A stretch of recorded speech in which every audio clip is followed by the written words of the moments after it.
Hello, everybody. So I don't really know what cycle I'm on. I think maybe cycle 5, day 1, cycle 5, maybe. I don't know. Um, so this is what's kind of happening. Today would be cycle day 37 of cycle number 4. And typically, if I go off of like the past 2 cycles that I've had, my cycles usually last at least 42 to 46 days. But today would only be 37, which means that I had a 36-day cycle, which I'm not complaining about because that is somewhat more normal. But the AF that I am experiencing is very, very light and a very dark brown color, if that makes sense. So I've been using OPKs this cycle, never got a positive, and I'll show you my temp chart. I never got a spike to say that I had ovulated. So I'm assuming that I did not ovulate this month at all, or I somehow missed it. There are 2 days this past week that I did not temp at all, and that was because I wasn't feeling well and I was constantly up throughout the night. So when I did take my temp at the time that I usually take it, it was much, much, much higher than normal, but I think that's because I had not had a full 3 to 5 hours of sleep before it. I'd only been asleep for maybe like 30 minutes and I'd been up for like the hour before that. So I threw them out because I felt like they were not accurate. So, if those were in there, that the chart would be like, oh, well, that's when you ovulated because you had a higher temp all of a sudden. But I think they were higher because I had been awake throughout the entire night because I wasn't feeling well. So if I go strictly off of my chart, I do not think I ovulated this month at all. And if I did, I missed it somewhere and it's hidden. I don't know.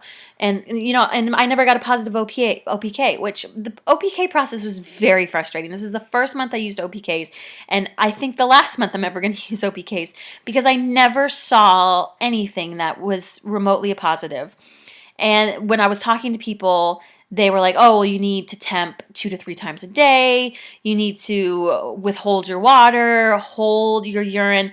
And I just felt like I could never drink anything throughout the entire day, which negates the point of drinking water because you're supposed to drink a lot of water to help produce CM. So if I'm not drinking water so that I can withhold it to see if I've had a surge or not, then I'm not helping my body create CM, so it seemed pointless. The whole process, I was aggravated with it. I never got anything. I kind of don't want to do it ever again. I just want to rely solely on CM and temps, and that's it, and just forego the whole OPK process. So I might change my mind. Who knows? I don't know. I didn't enjoy it, and it was frustrating. And my husband seemed to get very, very aggravated with it, and it caused some fights. Our TTC in this month did. So that's how I feel about that. So I either somehow ovulated it in the past couple of days while I was sick because I did feel like I had a surge in CM that I was seeing, and that's why we BD'd a lot. I either didn't ovulate, and this is my AF day number 1, so I'm now cycle 5, day 1, or this is some weird implantation bleeding, which I don't know if it is because it seems too heavy to be implantation bleeding, but it seems too light to be normal AF. And I've Googled, and Google has given me like nothing to work off of. So I think what I'm going to do is I'm just going to, see what happens over the next couple of days and decide if this is cycle 5, day 1, or if, for some miraculous, wonderful reason, it is not. And I continue on and maybe get a positive pregnancy test. I don't know. But either way, I'm not upset. If this is AF, then I am happy to welcome her and know that I'm not having another like 47-day cycle. I'm just having a 36-day cycle, and maybe that means something normal. I don't know. I have been off of birth control. This is a lot of information, I know. I've been off birth control since the end of May. The first cycle, I have it written down. First cycle off of birth control lasted 36 days. Second cycle was 34 days, so it was a little bit lower. Third cycle was 42 days, so it went up. Fourth cycle was 46 days, and then now, if today is day 1, the last cycle was 36 days. So I'm sorry, that's 5 cycles. 5 cycles in the last 6 months. So that is what I'm dealing with all over the place. I don't know if it is because I just came off of birth control. I don't know if it's because I have other things. The more that I hear people talk about PCOS, I wonder if I experience that because some of the symptoms I have, but some of the symptoms I don't. So this is all just a learning experience for me.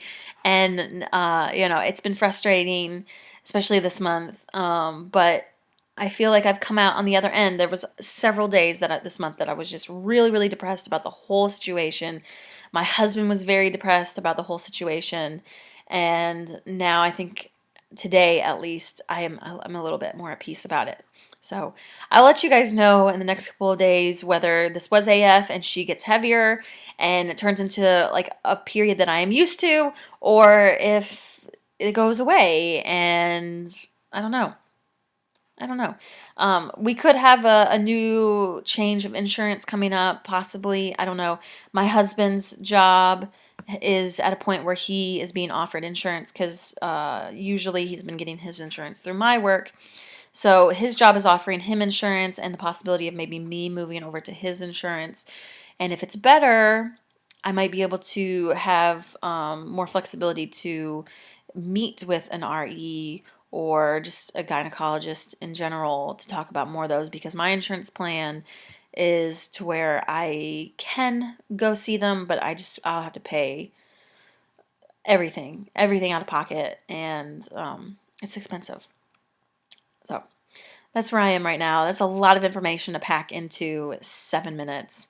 But I just wanted to check in with you guys and tell you kind of what was going on and the confusion that is my life right now. So I'll see you all later. Bye.